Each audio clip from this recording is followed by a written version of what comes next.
Pessoal, eu estou gravando esse vídeo aqui. É a última coisa que eu vou falar sobre prova, referente à data de prova. Então prestem com atenção aqui, porque isso não vai ser alterado.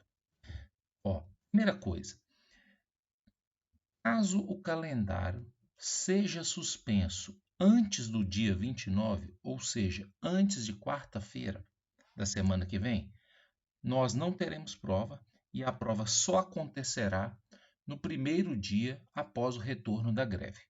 Então, se o calendário for suspenso até quarta-feira, a prova só vai acontecer no primeiro dia de aula após o retorno à greve. Primeiro dia. Voltou a aula, no primeiro dia já tem a prova. Tá. E se o calendário não for suspenso até o dia 29? Então, tem três opções. Preste atenção em cada uma das opções, que quem vai escolher a opção é você. Você vai escolher a opção, então tenha conhecimento do que é cada uma delas. Primeira opção. A primeira opção é: eu vou aplicar uma prova no dia 29. Então, quem fizer a primeira opção vai fazer a prova no dia 29, ou seja, quarta-feira que vem, certo? A prova quarta-feira que vem não vai entrar a parte de otimização, ou seja, vai entrar até a parte de gráfico. Aí tem gente que me mandou e-mail falando assim: ah, não tem tempo para estudar. Se você não estudou até hoje, infelizmente é você que está atrasado. A parte de gráfico ela foi dada no dia 17. 17. Quer dizer, olha quantos dias já tem. Então não me mande e-mail falando que não dá tempo para estudar. Porque se não estudou até hoje, realmente não dá tempo para estudar, né? A prova do método 300 para essas pessoas vai acontecer no primeiro dia de aula após a greve. Então, essa é a primeira opção. Então, quem quiser a primeira opção vai ter que me mandar o e-mail, como eu vou explicar depois, falando o que é a primeira opção. Qual é a primeira opção? A prova vai acontecer no dia 29/5. O conteúdo vai até a parte de gráfico, ou seja, não entra a parte de otimização. E para esses alunos, a prova do método 300 vai acontecer no primeiro dia de aula após a greve. Então, voltou a greve, se voltou na segunda prova do método 300. Essa é a primeira opção. Segunda opção, a prova acontecer no dia 3/5. Então, segunda que, né, sem ser essa próxima segunda, na outra vai ter uma prova. O conteúdo, aí vai entrar a parte de otimização. Então, quem fizer a opção, né, da prova no dia 3/5 vai ter que estudar até a parte de otimização.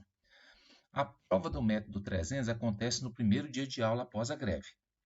Então, voltou da greve, prova do método 300. Agora, preste atenção na observação que eu vou fazer aqui agora, que isso aqui é fundamental. Vamos supor que eu apliquei a prova no dia 29 e você é um aluno que fez a segunda opção. Caso o calendário seja suspenso entre o dia 29 e 3, a prova está cancelada, porque eu não posso aplicar prova com calendário suspenso. Neste caso, vocês que fizerem a opção pela segunda, ou seja, a segunda opção, vocês não terão método 300. Quando voltar, vocês têm segunda chamada. Ou seja, quando voltar às aulas depois da greve, vai ter uma prova. Nesse caso, quem fez dia 29 é método 300. Quem ia fazer no dia 3 e teve o calendário suspenso, vai ter segunda chamada. Então, presta atenção. E esses alunos que estão me pedindo aí, mantenha a prova no dia 3, vai ter essa opção. Você pode marcar lá, pode me mandar um e-mail, quero a segunda opção. Mas consciente de que se o calendário for suspenso entre o dia 29 e o dia 3, ou seja, entre quarta-feira da semana que vem e segunda-feira da outra semana, a prova está cancelada e aí esses alunos vão fazer prova quando a greve voltar, mas não é prova do método 300. É prova de segunda chamada, porque para esses alunos não terá método 300. Porque o método 300 só acontece se você faz a prova e aí depois você tem a prova do método 300. Caso o calendário seja suspenso, esses alunos não vão fazer a prova. Então, não tem método 300 para ele, né? Deixa bem claro, porque as pessoas às vezes não entendem o fato da gente querer antecipar uma prova para beneficiar a turma, né? Terceira opção. A terceira opção, eu quero fazer a prova no primeiro dia após o término da greve. Então, essa é a terceira opção. O conteúdo é até a parte de otimização, né? E aí não tem prova do método 300. Então, quer dizer, você não vai nem ficar preocupado se vai suspender ou não o calendário. Já vou fazer a prova lá no primeiro dia após o término da greve. Então, cada um escolha a sua opção. Então, a primeira opção, prova dia 29 e a prova do método 300 quando voltar às aulas no primeiro dia, sendo que a prova do dia 29 não entra a parte de otimização. Segunda opção, aí a segunda opção é a prova no dia 3, desde que o calendário não seja suspenso. Porque uma vez que suspender o calendário, acabou, não tem atividade, né? Então vamos pensar, né? Não suspendeu o calendário, teve prova do dia 29. Continua, não suspendeu o calendário, quem fez a segunda opção vai fazer a prova no dia 3. Primeira diferença, vai entrar a parte de otimização. Então, com certeza, vai ter uma questão de otimização na prova, né? Aí, a prova do método 300 para essas pessoas vai acontecer após a greve, junto com o pessoal do dia 29. Porém, se o calendário for suspenso entre o dia 29 e o dia 3, o que vai acontecer? Quem fez a primeira opção já fez prova. Quem fez a segunda opção não vai poder fazer a prova. Então, quando voltar da greve, quem fez a segunda opção vai fazer prova, mas como se fosse segunda chamada, porque não terá direito ao método 300. O terceiro caso, a terceira opção é a pessoa já trabalhar com a hipótese, vou fazer a prova lá no primeiro dia depois da greve. Mas aí essas pessoas elas não têm direito à prova no método 300, né? Porque quando voltar a greve, a única opção, né, de depois da greve ter prova e prova do método 300 é se suspender o calendário até o dia 29. Ou seja, chegou na segunda-feira, dia 27, suspendeu o calendário. Então aí não tem mais o que fazer. Então, nesse caso, quando voltar a aula, vai ter prova e prova do método 300.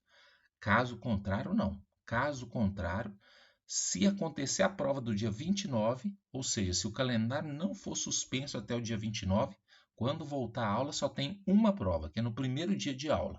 No primeiro dia de aula vai ter uma prova. Então aí cada um faz a sua opção, né?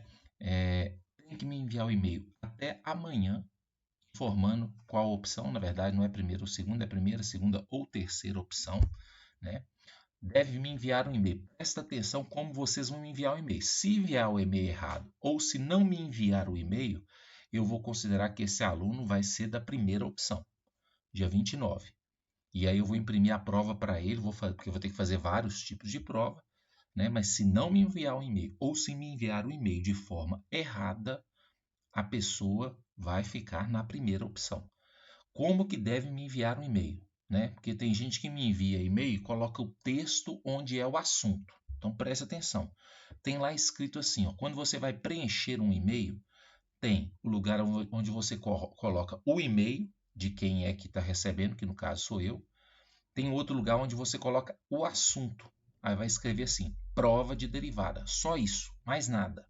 No texto do e-mail vai ter só isso aqui, ó. Você vai colocar seu nome, eu fulano de tal, aluno da turma A ou B, você vai colocar aí a sua turma, conhecendo aí não é duas opções, né? Você vai mudar só isso aqui, ó. Conhecendo as três opções apresentadas pelo professor, faço a escolha pela opção tal. Aí você vai colocar a primeira, segunda ou terceira opção. Então é esse e-mail que você tem que me enviar até amanhã à noite, até meia-noite de amanhã, porque eu tenho que fazer as provas e imprimir essas provas. E isso aí eu tenho que mandar para a universidade, eles dependem de tempo para isso. Então, cada um é responsável por fazer a sua escolha. O não envio do e-mail ou o envio do e-mail de forma errada, o aluno automaticamente está na primeira opção, fazer a prova do dia 29 e método 300 quanto voltar. E papo encerrado. Se alguém tiver alguma dúvida sobre isso, amanhã pode me procurar. Aí pode tirar a dúvida que tiver que tirar comigo na turma lá.